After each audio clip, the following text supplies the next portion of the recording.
sem orelha, sem orelha.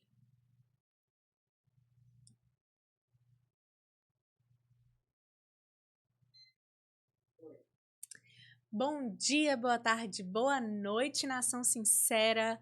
Hoje eu estou aqui muito emocionada para conversar com você. Na verdade, não vamos conversar nada novo. Hoje a gente vai fazer uma retrospectiva de tudo que nós vivemos juntos até aqui. Esse será o nosso último episódio da temporada. Foi uma pausa dramática para você fazer. Não acredito, volta quando? Pois é, por favor, me ajuda, né? Faz isso assim, para poder a gente ter essa cumplicidade aqui nesse projeto. Realmente foi uma jornada de não é? Autoanálise, sei lá, de que mais, gente? Me ajuda. Assim, né? De autodesenvolvimento, de ousadia, né? Foi aí uma jornada de meses da gente estreitando o laço, abrindo aqui a nossa intimidade. Eu espero que tenha sido bom para você. Vou aquela pergunta, né? Foi bom para você? Deu tudo certo? Gostou? Fiz a minha parte direitinho? Você fez a sua mais ou menos, viu? Podia ter se engajado mais, podia ter interagido mais. Por favor, tem que ser bom para nós dois. Misericórdia. As minhas brincadeiras não estão sadias. Vamos lá. Como é fim de temporada, eu quero poder fazer uma retrospectiva de tudo que a gente viveu até aqui. Então, eu vou ter uma minha pesca aqui do lado sobre, né, a sequência que nós experimentamos. Vamos conversar sobre isso hoje. E aí, eu quero, por favor, pedir a sua interação, a sua participação, que você possa me dizer o que poderia ter mais, o que poderia ter menos. E que você pudesse me estimular em criatividade. Então vamos fazer essa parceria aí, que eu acho que vai tornar tudo isso muito mais divertido para todo mundo, né? Nós começamos esse podcast ali no começo de setembro de 2024 e foi uma jornada, de verdade, assim, para mim foi uma jornada. Algumas pessoas ao longo desse tempo me perguntaram, mas Letícia, da onde foi que tu tirou esse podcast, né? Da onde foi que tu tirou essa ideia, essa coragem? O que foi isso? Do nada, de repente. Sim, na verdade, nada é do nada, nada é de repente mesmo, né?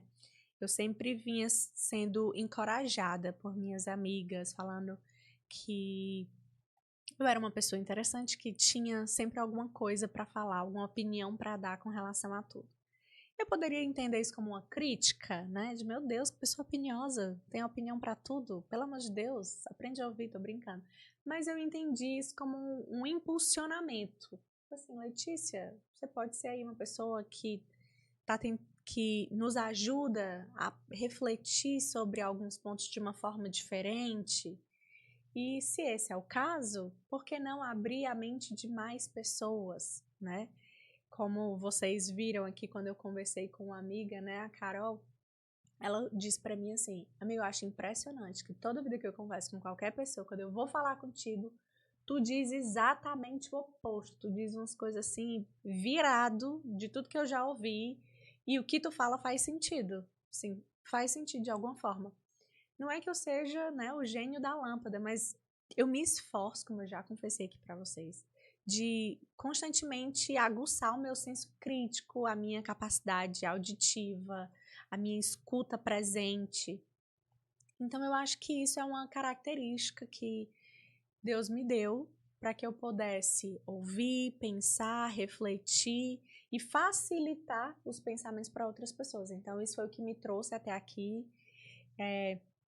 E aí eu tentei explicar que aqui seria um lugar seguro para que eu pudesse conversar, né, opiniões, não só as minhas, mas muito da influência das opiniões que eu escuto, para que aqui a gente pudesse ter um ambiente seguro para todo mundo falar o que pensa, o que sente, como vê o mundo, como vê a vida. Eu comecei aqui com o primeiro episódio, né, com um convidado conversando com o meu irmão, e a gente teve um momento bem especial, onde a gente começou a pensar sobre o que faz de irmãos melhores amigos, porque eu e meu irmão, nós somos melhores amigos, assim, eu imaginei que quando eu casasse, meu irmão deixaria de ser o meu melhor amigo e o meu esposo seria o meu melhor amigo. E aí eu entendi que são posições bem diferentes e que sim, meu esposo é o meu melhor amigo e o meu irmão é o meu melhor amigo e eles são diferentes e eles têm o seu grau de importância, cada um no seu devido lugar. E isso abriu a minha mente, isso me trouxe muita qualidade relacional, tanto para um quanto para o outro. E foi muito bom para mim isso, foi assim um passo a mais de amadurecimento. E eu comecei a valorizar, inclusive, muito mais meu relacionamento com o meu irmão. Porque quando a gente estava junto, morando em casa, na mesma casa, e os nossos desafios, os nossos problemas, as nossas dificuldades, as nossas diferenças, acabava que gerava muito atrito. E quando a gente casou e cada um tomou o seu rumo, todo aquele atrito, todas aquelas diferenças, todo aqueles probleminha de irmão, se transformou num sentimento de empatia, de compaixão, de parceria. E a gente canalizou isso diferente, a gente começou a viver uma vida e um relacionamento muito especial, assim, a parte 2 mesmo do nosso relacionamento. Então a gente conversou sobre isso ser replicável ou não. E eu acho que foi um episódio, assim, muito emotivo, sem dúvida. E foi um episódio muito especial. Eu cultivo, assim, porque também a gravação desse episódio, né, contar aqui um pouquinho de bastidor, aconteceu uma semana antes dele ir embora para o Canadá. Ele foi para passar uma temporada, mas a gente não sabe se é uma temporada ou se é definitivo. Mas seria definitivamente uma ruptura e uma mudança, mais um novo ciclo, né? O encerramento de uma estação para viver outra estação no nosso relacionamento, no nosso vínculo de irmão. E foi assim, aquele momento, aquela gravação, foi como se a gente realmente estivesse fechando e abrindo o novo. Então foi muito especial, assim, a gente passou o dia junto, a gente veio gravar e depois a gente saiu e depois a gente foi conversar outras coisas e assim, e hoje a gente tem vivido uma outra estação no nosso relacionamento. Então eu ainda imagino que quem sabe a gente pode depois gravar de novo, contando sobre o que é viver esse novo momento, essa nova estação na nossa relação. Foi bem legal esse episódio. E aí depois eu gravei um episódio sobre a solteirice convicta, sobre o que é ser sobre o que é solteirice, sobre o que é ser um solteiro convicto, né? E uma coisa que eu acho legal desse episódio é porque eu tento trazer, assim, para quem está ouvindo, a perspectiva de que você pode ser livre e viver o melhor tempo da sua vida solteiro e que você não precisa de ninguém para te fazer feliz. Né? Até porque, no final das contas, relacionamento não é sobre você ser feito feliz, mas sobre você ter maturidade e disponibilidade de coração para fazer outra pessoa feliz. Então, quando você desenvolve essa sua independência emocional, essa sua consciência do seu indivíduo, quando você alcança um grau de maturidade, de independência, você está muito mais preparado e você consegue viver para o outro. E o viver para o outro, que é o viver num relacionamento, é muito desafiador. Então é para pessoas que estão realmente um pouco, não é nem prontas, não é nem 100% maduras, mas pelo menos com a mentalidade de quem realmente está disposto a se sacrificar, porque relacionamento é sacrifício, né? Vale a pena? Vale. Mas a gente tem que ter muita clareza disso, né? E sobre uma coisa que eu acho interessante também nessa questão da solteirice, é porque eu tenho um pouco de preguiça de gente que fica falando assim, ai, tá faltando um homem. Ai, não tem mais mulher que preste no mundo. Ai, não sei o que, não tem mais homem que preste. Ai, é tudo igual, homem é tudo igual, mulher é tudo igual. Gente, isso é uma mentira. Isso é uma mentira, isso é um engano. E talvez você diz isso pra você porque você está tentando sabotar essa área na sua vida. Só que você não quer assumir a responsabilidade de que é você que não quer dar certo e tá botando a culpa fora. De dizer que é os outros que não prestam, é o outro que simplesmente não existe. Então, assim, esse episódio eu te incentivo a olhar para dentro, a pensar a respeito, a dar uma analisada, entender os contextos e se posicionar de uma forma onde você realmente possa viver e atrair para você aquilo que realmente vai fazer sentido. E aí, a gente tem aí um episódio com um convidado especial, Dr. Jeová Madeiro, né, meu nutrólogo maravilhoso, que a gente conversa como casal. Ele não fala como médico, mas ele fala como marido, como homem. A gente conversa sobre intimidade no casamento. A gente conversa sobre o que é viver o sexo depois que os filhos chegam. Nós temos 3 crianças em casa, então ele teve que lidar com 3 gestações. Ele, que eu digo na perspectiva do homem, né? Que a mulher tem que lidar e o homem tem que lidar. Às vezes é muito voltado aquela empatia para com a mulher, porque ela está grávida e ela tá com as emoções assim, ela tá com os hormônios assim, e a gente tem que ter um olhar especial para essa mulher e tal. E o pobre do homem que tem que lidar com tudo isso, né? A gente também tem que ter um olhar, a gente também tem que ter curiosidade sobre o que está passando pela cabeça dele, sobre o que está acontecendo, quais são as ideias, e aí eu faço perguntas para ele, tentando entender o universo dele, e a gente começa a conversar sobre isso. E a gente também entra num consenso onde a comunicação e a empatia um pelo outro é o que vai permitir que esse ambiente, esse relacionamento seja cada vez mais saudável e a gente consiga viver muita qualidade, independente das estações, e a gente consiga viver os processos com qualidade e que isso não gere dificuldades e empecilhos, mas que juntos esses empecilhos e esses desafios sejam superados, né? Sejam vencidos. Então foi também um episódio bem legal. Logo depois a gente tem aí um episódio sobre conversas difíceis com os filhos. Eu coloquei como parte 1, porque eu entendo que existem muitas conversas difíceis que a gente pode ter com os filhos ao longo da vida. Então essa primeira parte foi ali um pouco para entender o universo da criança, e eu falo um pouco sobre o que é a comunicação assertiva com as crianças, e a gente passa a entender que não é só sobre dar respostas para as crianças, mas fazer perguntas de volta para entender qual o grau de maturidade que essa criança está. E quanto mais madura, melhor é a minha colocação, melhor é a minha abordagem, e que eu preciso, como responsável, seja mãe, pai, tio, tia, vovó, como responsável por alguma criança, eu preciso me importar mais com a segurança dessa criança do que com o meu bem-estar como agente de informação, né? Como um agente transmissor de informação. E aí eu falo também sobre você ter a coragem de ser verdadeiro com as crianças da sua vida, da sua parentela, porque um adulto que fala a verdade para a criança, claro que no nível dela, na comunicação dela, na capacidade dela de absorção, aquele adulto que fala a verdade para a criança, ele constrói com ela um vínculo de confiança e de credibilidade. O adulto precisa ter credibilidade, porque na hora que você quebra a confiança dessa criança, ela vai pensar 2, 3 vezes antes de te fazer uma pergunta. E na hora que ela te fizer uma pergunta, que ela te der um voto de confiança, ela ainda assim vai tentar examinar com outras fontes, para saber se você está realmente sendo digno daquela confiança, se você está realmente falando a verdade.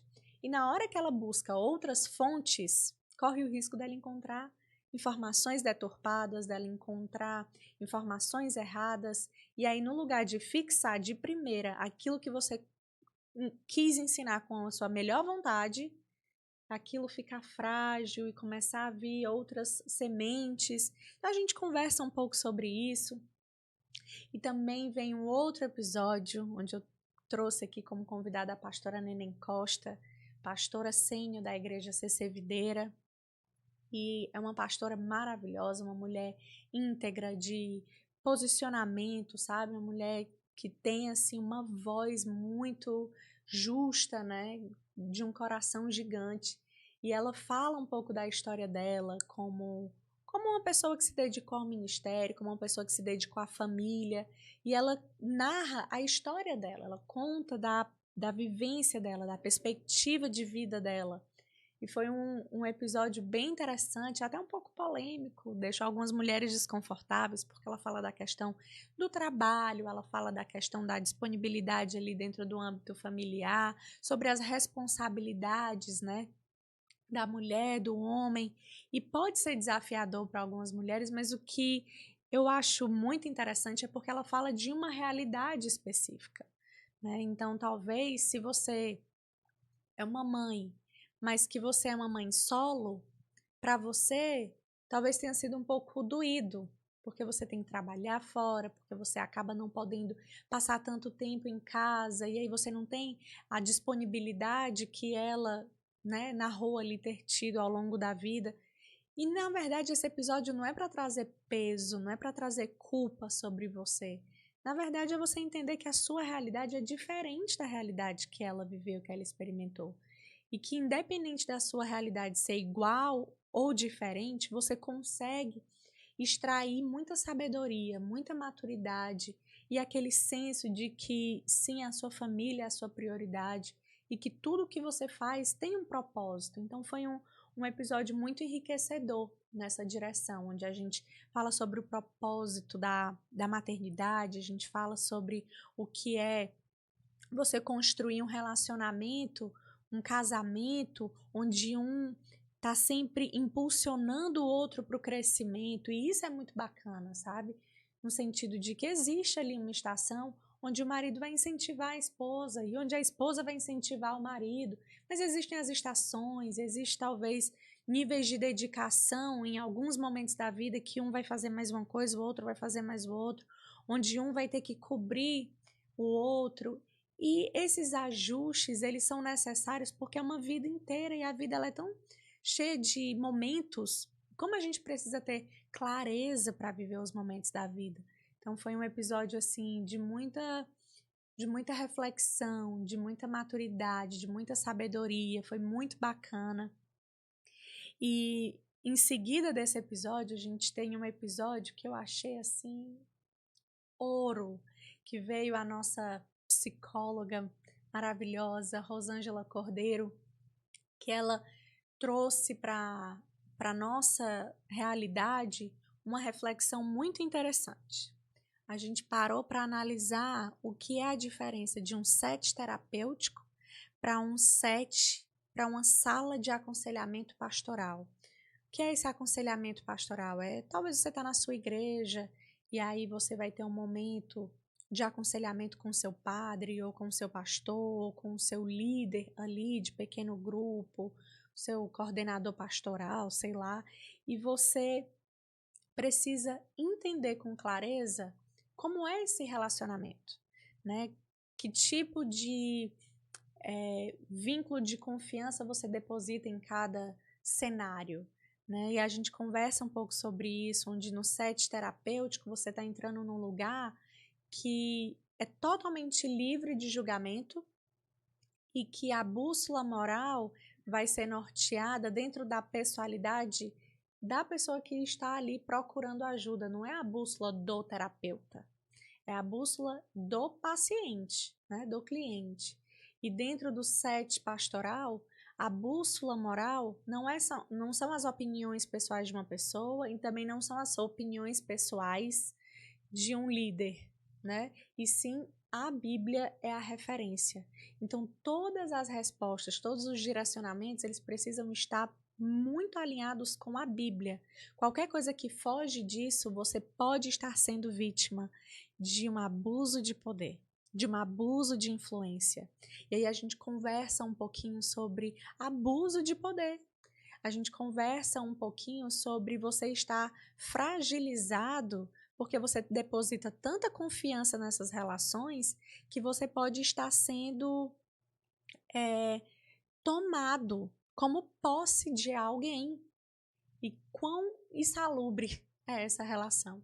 Então a gente conversa ali um pouco sobre isso, como as pessoas precisam ter cuidado, como as pessoas precisam estar atentas ao que é dito a elas, como as pessoas não podem ser ditas o que fazer, mas que a Bíblia precisa nortear a sua vida por completo, que você precisa ser direcionado por essa liderança, por essa pessoa, a se aproximar de Deus e não a ficar dependente do direcionamento de uma pessoa.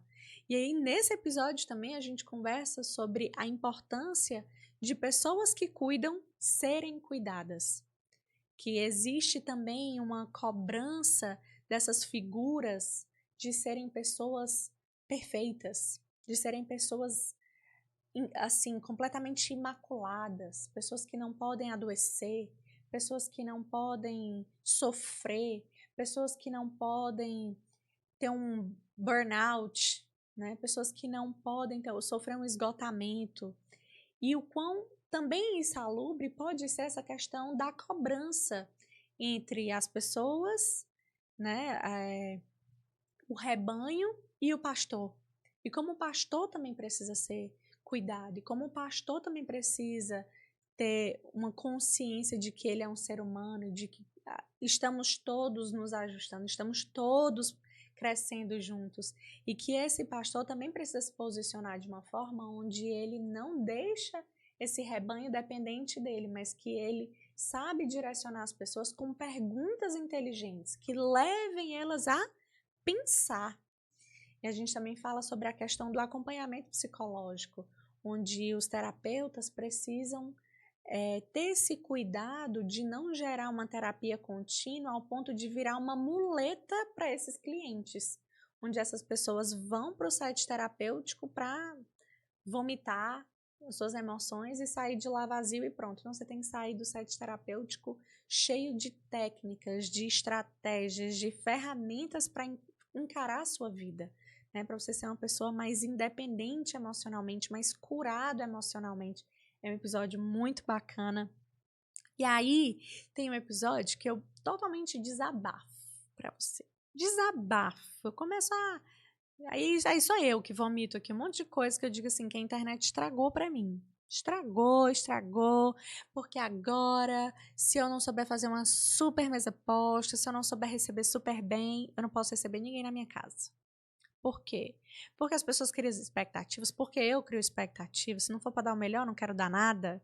E aí a gente começou a conversar sobre essa cobrança que a gente gera dentro de nós mesmos, essa autocobrança, que acaba nos roubando de viver coisas maravilhosas na simplicidade da vida, onde nós damos o que nós temos. Que às vezes o que nós temos, cada pessoa é diferente. Né? E que a internet deixou de ser um lugar para eu me inspirar, para eu estimular a minha criatividade, para ser um lugar onde eu começo a me comparar e a me sentir sempre menor, a me sentir sempre insuficiente. E aí eu converso com você um pouco disso, eu abro meu coração nesse sentido, onde a gente tem que estar constantemente se regulando nessa perspectiva, para que a gente seja estimulado e não inibido, né? Dentro desse ambiente aí das mídias sociais que acaba engolindo a gente um pouco, né? E aí eu faço uma indicação de livro para você em um outro episódio, onde eu falo sobre o livro O Poder do Subconsciente.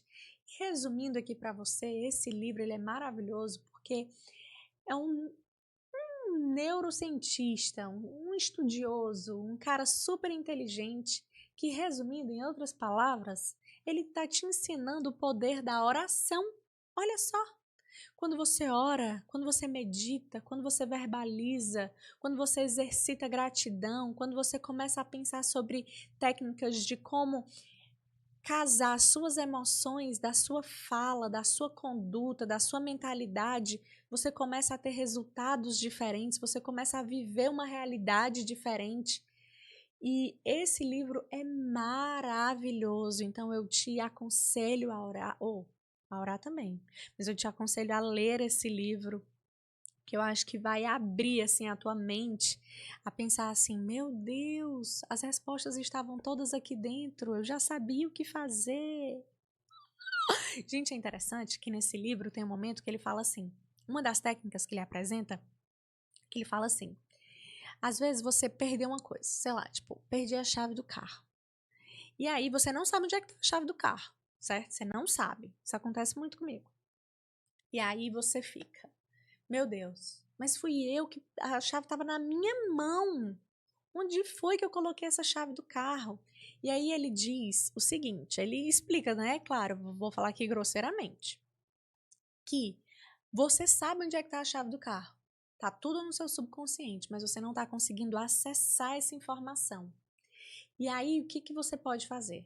Você não vai ficar brigando com a sua mente, porque você não vai conseguir, porque quanto mais você briga com a sua mente, mais você bloqueia essa memória. Por autopreservação, entendeu? Porque você está se forçando ali. E aí, o que, que ele diz? Você fica em paz, você agradece. E você diz assim, eu tô parafraseando, tá, gente? Antes de vocês quererem mangar e falar qualquer coisa, tirar mó sarro, lê o livro. Não vai ficar mangando de mim à toa, não, porque depois tu lê o livro e acha bom e concorda, aí depois tu vai ficar com a língua mordida, né? Então, se preserva. Assim, inteligência infinita que está dentro de mim. Você, inteligência infinita, você sabe onde está aquela chave. Muito obrigado, inteligência, porque você já revelou para mim onde está a chave do carro. E eu não perdi a chave do meu carro. Eu não vou precisar comprar outra, porque a informação está dentro de mim. E no devido tempo, eu vou encontrar a chave do carro. Ela já está fácil ao meu alcance. Obrigado. Amém. Tipo isso, entendeu? Aí você vai descansar e tararã. Aí de repente você... A chave do carro está em tal lugar. E lá está a chave do carro. Gente, é muito doido. Funciona. É legal demais. Assim, eu fiz uma coisa bem grosseira, bem parafraseado. Então dá um desconto aí. Depois você escuta o episódio, entendeu? Que eu falo umas frases do livro, legal, tal, tudo certo. Mas lê o livro. E aí, tem um episódio que eu me junto com a Caroline Salomão, minha best aí do tempo de colégio, que é simplesmente um episódio caótico. Vou até beber um gole d'água. E foi assim, um episódio bem caótico. Gente, caótico por quê? Porque é quando elas se juntam, entendeu? Meu olho assim ficou virado, porque eu não sabia o que, que ia sair, entendeu? A gente podia começar a espremer uma outra, que a gente podia brigar, a gente podia, sei lá, chorar, muita coisa podia ter acontecido nesse episódio, entendeu? Então eu estava, eu acho que muito apreensiva com o que, que poderia acontecer. E eu me perdi mais ainda. Mas foi um episódio ótimo porque a gente comeu bastante, porque é isso que a gente faz quando a gente se encontra. Não podia a gente gravar sem ter comida. Então a gente comeu um sushi maravilhoso. Inclusive, aproveitar e te dar essa dica. Tá aí pensando, o que, que eu vou jantar hoje? O que, que eu vou fazer?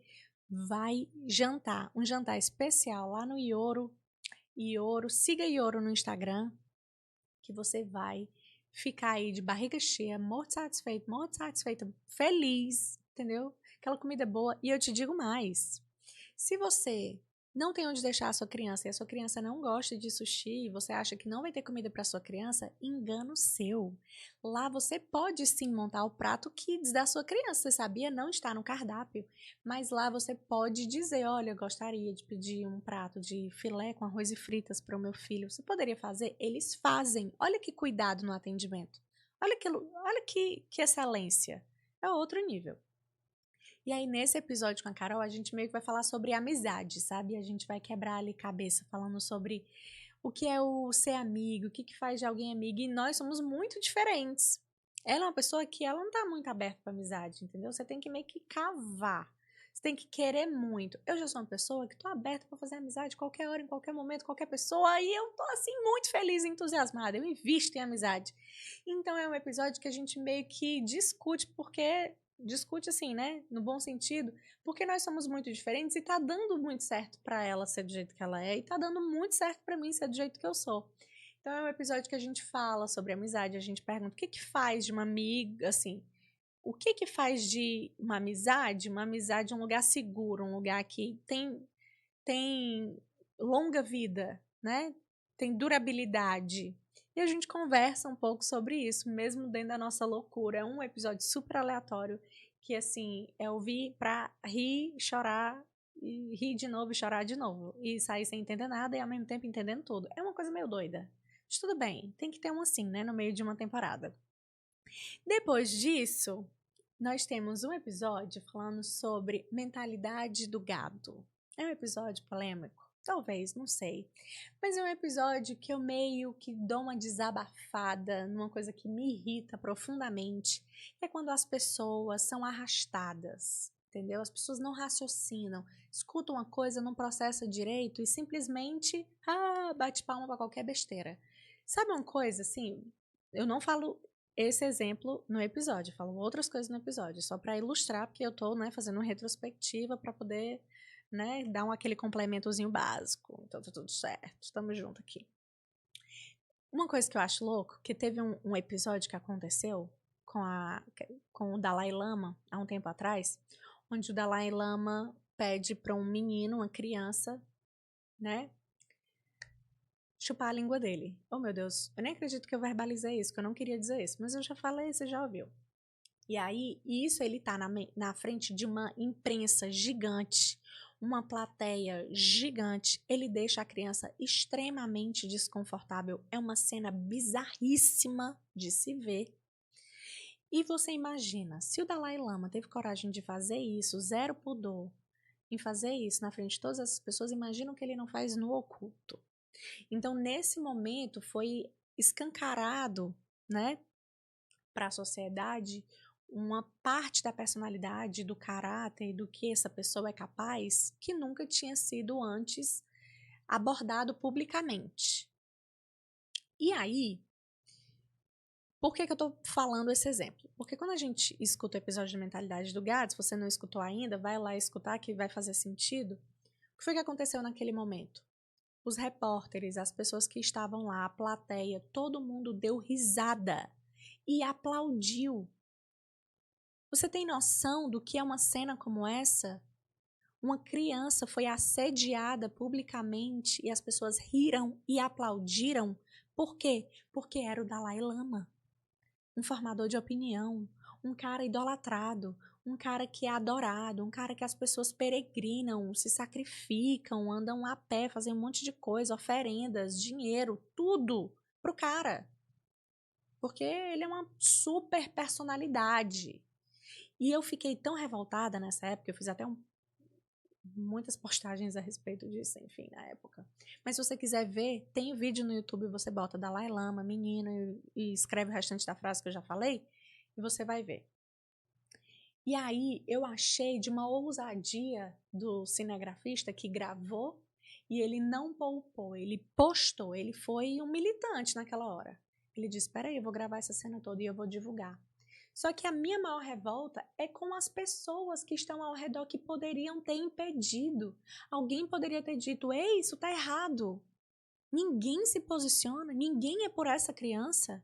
Na hora, né, depois que foi à tona, depois que alguém decidiu dar um grito, depois que alguém decidiu se posicionar contra, aí pronto, aí vem vários alardes, vem não sei o quê. E se você for vendo o restante da reportagem e a resposta que o Dalai Lama deu, gente, só fica pior, só fica mais bizarro. Todo o cenário só fica pior. Que mundo é esse, Deus? Meu Deus, Deus, meu Deus. Maranata. E aí eu falo sobre a questão da mentalidade de gado exatamente por isso. Porque quando às vezes a gente vê uma pessoa fazendo uma besteira numa posição elevada, a gente leva mais em consideração essa posição do que a atitude, do que a postura, do que a fala egocêntrica, narcisista, do que o abuso de poder, o abuso de autoridade. E aí a gente conversa um pouco sobre isso e nesse episódio eu tento te encorajar a não ser gado. É basicamente isso. Então, se você não ouviu esse episódio ainda, escuta. E se você ouviu, eu te convido a mergulhar ainda mais profundo nisso. Olha lá essa reportagem se você não viu e começa a ver outras coisas nesse sentido para que você tenha percepção, para que você tenha sensibilidade para se mover na hora certa. Não é tardio. Enfim. E aí, nós temos um episódio sobre o caso de Iri, que eu acho que é um complemento. Por quê? Porque o caso Diri, eu tento trazer a perspectiva do que é o caso Diri e você não se sentir tão desconectado, de tipo, mas isso aconteceu lá em Hollywood, lá do outro lado do mundo. O que tem a ver com isso? Cara, Hollywood é a indústria que está mudando e moldando a mentalidade da sociedade. Graças a Deus que hoje nós temos várias alternativas de conteúdo e você consegue se alimentar de coisas diferentes, ter perspectivas diferentes. Mas eu também te encorajo a assistir um documentário que tem no HBO, que é do Woody Allen. Allen versus... Esqueci. Mas se você pesquisar documentário do Woody Allen, Processo Woody Allen, você vai achar o nome e aí você vai assistir. Basicamente, o Woody Allen, ele foi acusado de ter abusado da filha adotiva dele, que ele tinha com a sua parceira, que eles adotaram juntos essa menina. Ela já é uma adulta, então o documentário conta a história dela, ela dá o depoimento dela, ela narra os eventos e como foi a questão do processo e tal. Só que, o que eu quero puxar disso? Que eu puxo do caso Diddy. O Woody Allen, ele é um produtor de filmes, ele é um roteirista, ele escreve, ele dirige, ele inclusive atua em muitos filmes dele. E uma vertente, uma constante nos roteiros de Woody Allen é sempre um cara muito velho, idoso, entendeu? Que tem um poder de persuasão, que tem uma eloquência, que tem uma capacidade criativa, que é um cara inteligente, que ele se relaciona com uma jovem, uma mulher muito nova, uma mulher que está muito aquém desse relacionamento. Muito vulnerável à influência e à inteligência desse cara, a todos os jogos, né, de persuasão desse cara. E se você for assistir os filmes, ele basicamente está catequizando toda uma geração a normalizar algo que é o que ele gosta, que é o que faz sentido para ele, porque ele quer ser considerado o quê? Normal. Ele quer ser considerado o quê? Natural. Esse tipo de relação precisa ser o quê? Naturalizada, precisa ser tornada ordinária, entendeu? Está dentro da ordem e não está. E aí você começa a perceber como que a gente vem sendo manipulado nas nossas morais, nos nossos valores, como Hollywood influencia diretamente na nossa conduta, na maneira como a gente lida, se relaciona com a sociedade. Então, o caso Diddy também é um momento de reflexão. Pega ali a indústria de Hollywood, pega ali a indústria das músicas, como isso influencia no comportamento dos jovens, como isso influencia na postura que as pessoas têm. Eu dou outro exemplo. Tem uma música da Katy Perry que tem um rap que, inclusive, é o P. Diddy. Olha que coincidência. O P. Diddy faz um refrão da música da Katy Perry, que é aquela Dark Horse, que ele fala assim, que ela vai comer o teu coração igual o Jeffrey Dahmer. Aí você vai lá conhecer quem é o Jeffrey Dahmer. Tem o documentário, tem o seriado contando a história do Jeffrey Dahmer. Jeffrey Dahmer era um serial killer que ele matava ele perfurava a cabeça, o crânio das vítimas. Ele queria transformar as vítimas em zumbi. Então ele abusava do corpo das vítimas, eu não vou ser mais gráfica que isso.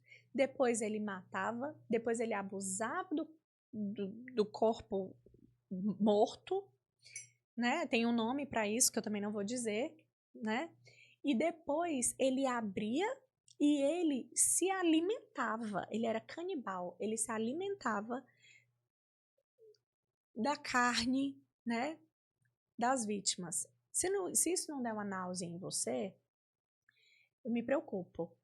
Por que, Letícia, tu tá dizendo isso? Porque é uma música que você canta, que você toca no seu carro. Imagina para a família de uma vítima do Jeffrey Dahmer, vendo toda uma geração, todo um povo cantando, vou comer teu coração, que nem o Jeffrey Dahmer. Imagina para uma mãe, para um pai que perdeu o filho, porque o filho foi vítima dele. Como é que isso é considerado normal? Como é que isso pode ser tratado de forma tão leviana? Isso é mentalidade do gado. E aí a gente conversa sobre isso, e aí a gente conversa sobre isso no episódio do caso Didi. E aí depois, para tornar, né, o fechamento mais leve, a gente tem um episódio falando sobre beleza, que beleza vai muito além de estética, que envelhecimento saudável é muito além de procedimentos, né? Que saúde é outra coisa. E aí, dentro dessa realidade, a gente conversa sobre caráter, a gente conversa sobre brilho no olho, a gente conversa sobre a beleza de um sorriso. E é um episódio bem leve, bem agradável, bem reflexivo. Eu acho que vale a pena a gente parar para analisar e entender que nós somos belos. Então eu falei gramaticalmente correto? Não sei. Nós somos belos, não sei, belos, belas, do nosso próprio jeito. Que nós não somos imperfeitos, que nós não estamos quebrados.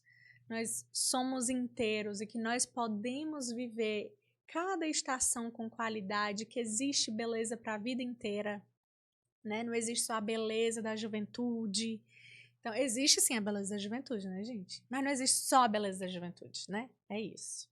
E que a beleza ela não tem um padrão, né? Existe uma variedade, que nessa variedade existe gosto para tudo também. Enfim, a gente conversa um pouco sobre isso, sobre padrão de beleza. E, gente, de verdade, se você gostou dessa temporada até aqui, é um prazer gigante, é uma alegria enorme. Eu espero que a gente tenha terminado essa primeira temporada bem. Eu tenho grandes expectativas para a segunda temporada, expectativas para os próximos convidados. E eu desejo, assim, um fim de ano incrível para você, que você saia desse ano de 2024 mais atento aos detalhes, mais presente no seu hoje, mais grato, mais feliz e com uma característica em evidência, que você seja capaz de ser sincero, mas um sincero bem intencionado, uma pessoa que vive a verdade, que fala a verdade, não para ferir pessoas, mas para construir pessoas, mas para construir relacionamentos saudáveis, mas para construir a sua identidade como uma pessoa de bem, como uma pessoa coerente, como uma pessoa alegre, como uma pessoa leve. E eu sei que eu tô saindo dessa temporada bem mais leve, bem mais feliz, bem mais realizada. E muito obrigado porque você é parte disso. Você me ajudou a ser construída até aqui. Eu tenho certeza que você vai me ajudar a me construir ainda mais na segunda temporada. Então fica um abraço, um beijo, um até logo. E a gente fica por aqui com uma última pergunta. E aí eu vou contar com a sua resposta nos comentários. Com que frequência você tira a sobrancelha? Eu só queria saber. Eu demoro para fazer minha sobrancelha e às vezes eu fico pensando, será que eu tiro a sobrancelha no tempo certo? Será que tem um padrão para isso? Tem um padrão para tirar a sobrancelha? É de quanto em quanto tempo? É uma vez no mês? Mas tem gente que a sobrancelha cresce mais rápido, né? Tem gente que a sobrancelha demora mais. Eu acho que a minha demora. Eu acho que a minha só cresce no meio, assim, no meio, mais do que nos outros. Não sei. Mas eu tô te perguntando, com que frequência você tira a sua sobrancelha? Por favor, me ajuda, responde aí, me conta, que é uma curiosidade que eu tenho. Não tenho culpa. Tem culpa, né, de ter essas curiosidades. É isso. Um cheiro e até o próximo episódio.